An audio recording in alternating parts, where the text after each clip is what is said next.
नमस्कार दोस्तों, अगर आप भी अपने लिए किचन बनवा रहे हैं दोस्तों, यकीन मानिए सिर्फ पैसे खर्च करके आप अच्छा किचन बनवा नहीं सकते हैं। आपको उसके लिए स्टैंडर्ड साइज और जानकारी भी चाहिए कि किचन को किस तरीके से डिजाइन करना है, किस पार्ट को किस तरीके से डेकोरेट करना है ताकि लॉन्ग टर्म में हमें किसी प्रकार से कोई दिक्कत ना हो।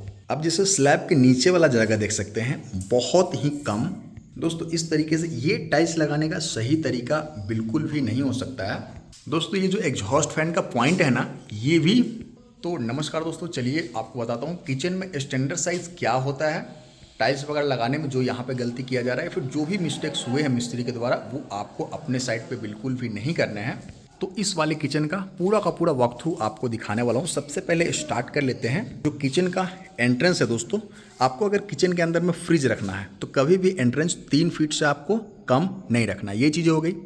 अब दोस्तों किचन के अंदर में जो फ्लोरिंग किया हुआ है, अब आप देख सकते हैं दोस्तों, जो फ्लोरिंग किया हुआ है बिल्कुल एक लेवल में किया गया है। जबकि अगर दोस्तों आप अगर प्लान कर रहे हैं, जब इस तरीके से इतने सही तरीके से दोस्तों खर्चा करके अगर आप किचन बनवाते हैं तो जाहिर सी बात है नीचे में आप ट्रॉली वगैरह भी इंस्टॉल करवाएंगे, फर्नीचर का काम भी होगा।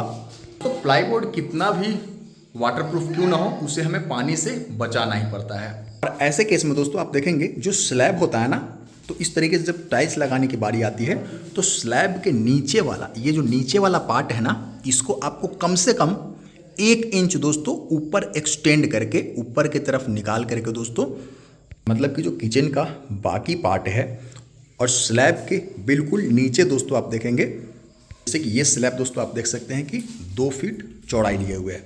चौड़ाई काफ़ी सही है, क्योंकि दोस्तों आजकल जो 3 आंच 4 बर्नर वाले चूल्हे आते हैं दोस्तों, वो भी आराम से आ जाएंगे। ये चीज़ें बिल्कुल सही है।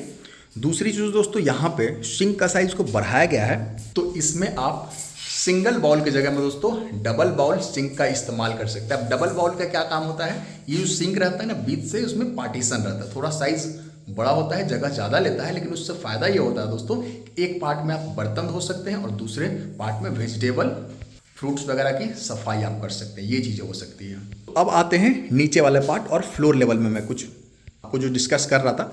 2 फीट ऊपर दोस्तों स्लैब आपने दिया है, तो यहाँ 2 फीट इस तरीके से, और यहाँ तो मेज़र करने की भी आवश्यकता नहीं है। आप देख सकते हैं ये वाला पार्ट देख सकते हैं कि बिल्कुल जो है वो स्लैब के नीचे गया हुआ है। तो इस लाइन को सीधा करते हुए दोस्तों जो फ्लोरिंग होगा ना, बहुत ही बारीक चीज़ है, ध्यानपूर्वक देखिएगा, ठीक है। ये जो किचन की जब भी सफाई करेंगे दोस्तों, जब भी पानी गिरेगा, तो अभी देखेंगे दोस्तों यहाँ पानी गिर रहा है, ठीक है, पूरे एरिया में दोस्तों पानी जो है वो ट्रेवल करेगा, इधर भी इसको स्लोप मिलेगा।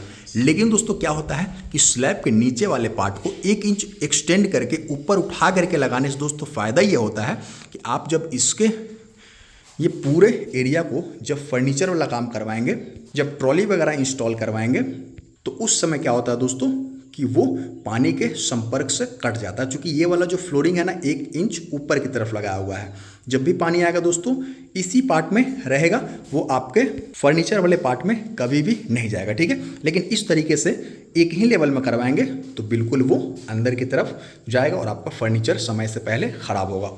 टाइल्स की बात कर लेते हैं दोस्तों। बहुत सही तरीके से टाइल्स को डेकोरेट करने के लिए दोस्तों देख सकते हैं यहाँ पे गोल्डन पट्टी, ये कोई टाइल्स का पार्ट नहीं है, ये पट्टी अलग से आता है, ठीक है, और ये 2 फीट के लेंथ में होता है।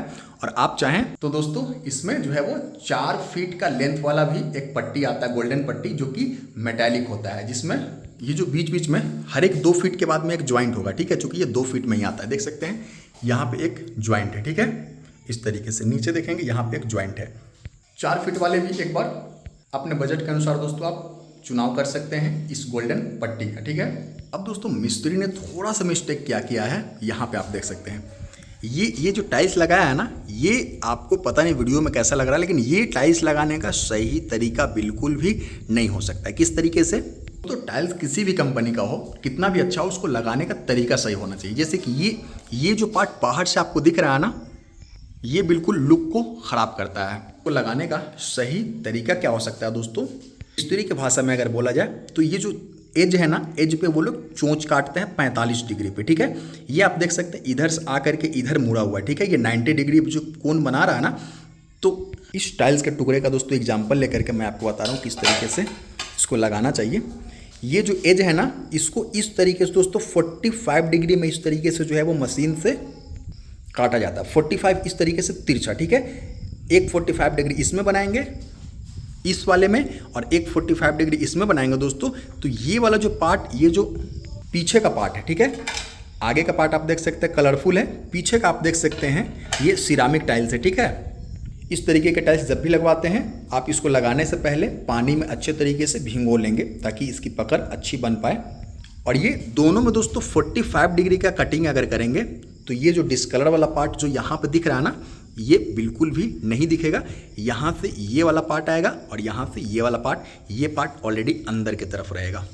तो ये सब चीज़ें टोटली डिपेंड करता है दोस्तों कि आप अगर मटेरियल दे रहे हैं, मटेरियल में देख सकते हैं किसी प्रकार की कोई कमी नहीं की गई है। मिस्त्री को भी थोड़ा सा एफर्ट लगाना चाहिए, काम की जानकारी होनी चाहिए और सही तरीके से क्लाइंट को जो है वो काम डिलीवर करना चाहिए।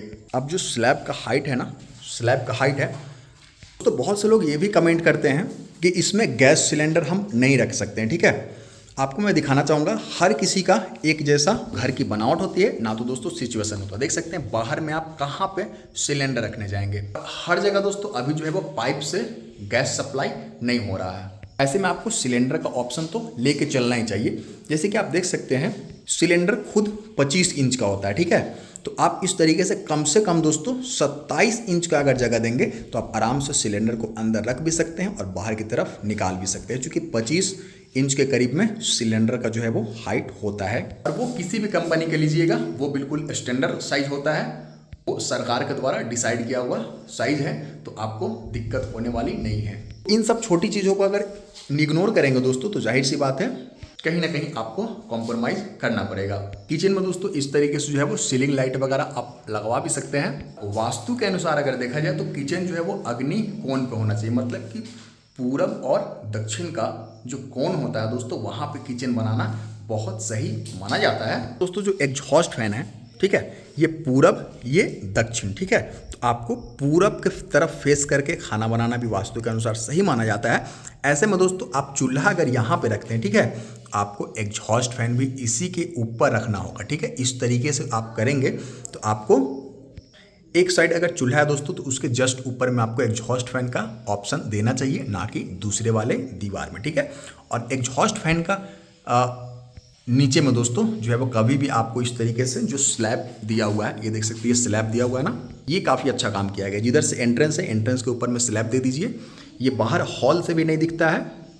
तो फिर मिलता हूँ दोस्तों, जानकारी कैसा लगा मुझे कमेंट बॉक्स में जरूर बताइएगा। आपका अगर घर बन रहा है चैनल को सब्सक्राइब कर लीजिए, ऐसे जानकारी आते रहेंगे। नमस्कार, धन्यवाद।